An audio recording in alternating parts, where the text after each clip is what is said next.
15,000 years ago, a hunter crouching beneath a rock shelter in what is now Switzerland carved a tiny female figure, barely the height of your thumb, from one of the rarest materials on Earth. Then it vanished into the ground, and the world forgot it existed. If this is your first time here, welcome. Hit that subscribe button right now. Drop a like if you love deep history, and share this with someone who thinks ancient mysteries only happen in Egypt. Let's go. The story begins in 1891 in a rocky outcrop on the outskirts of the Swiss city of Schaffhausen. A sharp-eyed Swiss archaeologist named Jacob Neuesch identified a site called Schweizersbild, a sheltered overhang of rock that had, thousands of years earlier, served as a base camp for late Paleolithic hunter-gatherers. These were not primitive cave people stumbling blindly through existence. These were skilled, mobile hunters who pursued reindeer and wild horses across the frozen landscape of Ice Age Europe, and they were artists.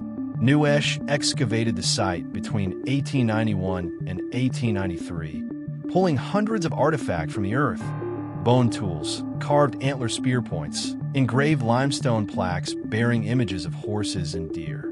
The discoveries made international headlines. But among all the material recovered during those years of digging, one object stood apart.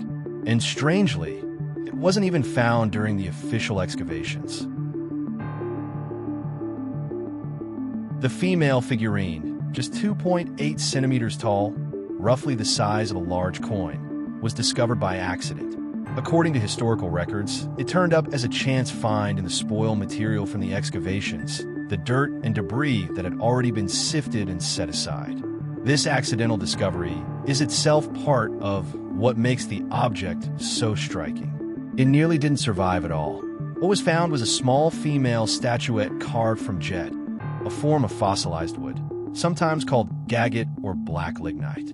Jet is an organic material, dark, smooth, and workable, and crucially, it is not native to the Schaffhausen region. For a hunter-gatherer group carrying everything they owned on their backs across a glacial landscape, choosing this specific material and then carving it with such deliberate skill suggests the object was anything but ordinary to them. The figurine belongs to what scholars now call the Peters-Felsmanras type, a small, highly stylized group of female figurines found at late Magdalenian sites across the Upper Rhine corridor. What is particularly striking about this type is what they deliberately leave out. These statuettes are reduced to extreme abstraction. They have no heads.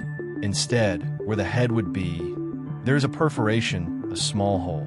These figures were designed to be worn, hung around the neck, carried on the body, pressed against skin. Whatever they meant to the people who made them, they were not decorations placed on a shelf. They were personal. The interpretation of female figurines from the Paleolithic is one of the most debated topics in prehistoric archaeology, and the Schweizersbild figurine sits squarely at the center of those debates. One long-standing view is that figurines of this type were fertility symbols, connected to beliefs about reproduction, abundance, or female power.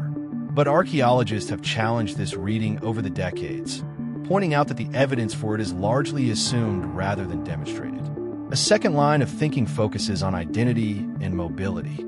The use of jet, a material not found locally, suggests that either the figurine was made elsewhere and carried to Schaffhausen, or that the raw material itself was transported over considerable distances before being worked. Either way, it implies networks of movement and exchange among Magdalenian groups across the Rhine Valley. The figurine may have represented group identity, personal memory, or kinship ties maintained across vast territories. A third interpretation leans into the perforated, headless form itself. Some researchers argue these objects functioned as amulets, worn during hunts, during childbirth, during dangerous journeys, with the absence of a face being intentional, perhaps making the figurine universally representative rather than tied to any specific individual.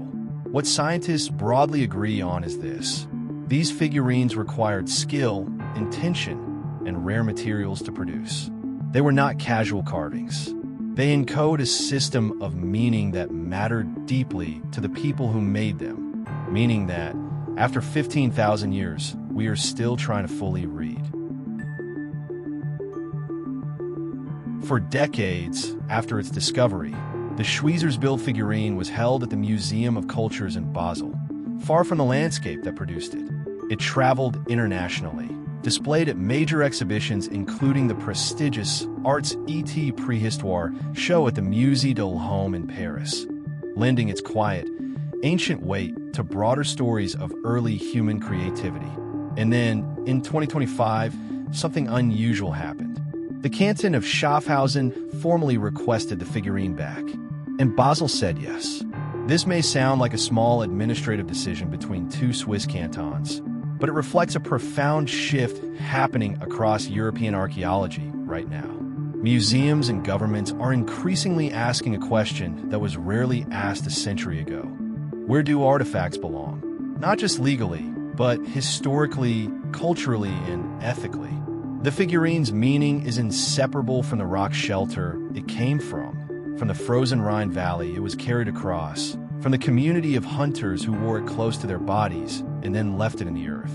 Since October 2025, the figurine has been on display at the Museum zu Archaeology in Schaffhausen, a stone's throw from the very site where it was made. For the first time in over a century, the object and its landscape are reunited. And that reunion invites us to reconsider what museums are actually for and what it means to truly understand where we come from. Here's the question I want to leave you with. A Magdalenian hunter 15,000 years ago carved this figurine from a rare, dark stone, no head, just a perforation where a face should be, and wore it against their body. What do you think it meant to them? Was it protection? Identity? Memory of someone lost? Drop your theory in the comments. There are no wrong answers here, only 15,000-year-old questions. If this story made you think, made you wonder, or gave you chills, that's what this channel is all about. Hit the like button. It helps more people find these stories. Subscribe so you never miss the next one. And share this with someone who thinks history is boring, because nothing about a headless Ice Age goddess worn around someone's neck 150 centuries ago is boring. See you in the next one.